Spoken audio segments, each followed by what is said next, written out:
Here we go. Shabbat. Well, Shabbat Shalom. Here we are in the beautiful hills that surround Jerusalem, and we have Hannah. She is an up-and-coming tour guide here in the land, and we love the land, and we love Hannah too. And she's just a great person, and she's going to share with us a little bit about what's around us right now. Alright, so if we start over here, where all those high towers are, that is the Towers of Holy Land. A lot of controversy went into making it. One of the former presidents of Israel was the one who built the buildings. And the neighborhood stretches all the way behind it. A lot of very rich people live there. As you scan a little to your left, you start the neighborhood of Malcha, which goes into Teddy Stadium, which is the one with the light green and blue railings on it, which is a soccer stadium. Football, and then you go to the Paso Arena right next to it, which is on everything from basketball and tennis and concerts.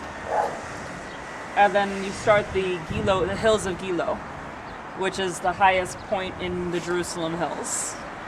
The valley going in between it is the Sorek Valley, which stretches all the way from Jerusalem, running towards Ashkelon and ends up into the Mediterranean Sea.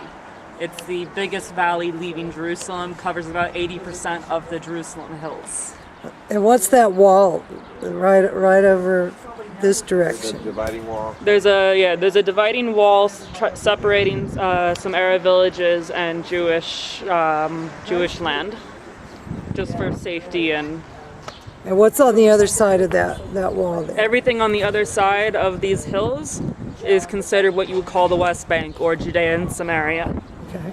So it's different kibbutzim and moshavim that are located. And then all of this would be Har Gilo and the neighborhood of Gilo. And a little below that is Beit Safafa, where you can see the black water tanks on top of the buildings. They are mostly Muslims, but they are also Israeli and very supportive of Israel. We don't have any issues coming out of there. Excellent. Very pretty. What's on top of that hill right there? Oh, this is still part of Har Gilo. That mountain where you see the tall building on top, that's the highest point of the Jerusalem hills. And then on the far right, over here where you see the two antennas, there's an army base over there. Okay. Oh, yeah.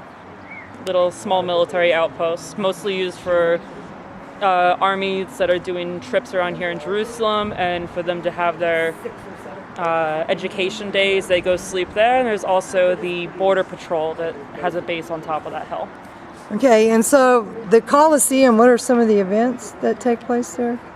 And the big giant one that looks like a Coliseum, that's a football stadium. So soccer and soccer events happen there. Okay. And so then the dome-shaped one? That's the Paso Arena. Okay. It can be used for basketball or tennis or any random events. The Feast of the Holy Tabernacle, what is it? The Christian event. Yeah, the Feast of Tabernacles is hosted there with the Christian Embassy every year. This one is just so amazing. So this was completed 10 years ago, huh? I'd say probably somewhere between 5-10 years ago. I'd have to look it up. So how much would it cost to rent an apartment there, or you buy them? You can rent them, but you're talking at least 20,000 plus a month. Whoa. Shekels minimum for the cheapest. Wow. If I had to guess. Man.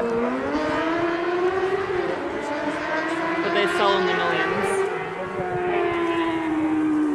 So they're... And then right now you're in the neighborhood of Katamon. Katamon. And surrounding us, we got, within a block walk, we got at least 4 synagogues. Ah. Which you can see people walking right now on their way to go pray. Okay. Very pretty.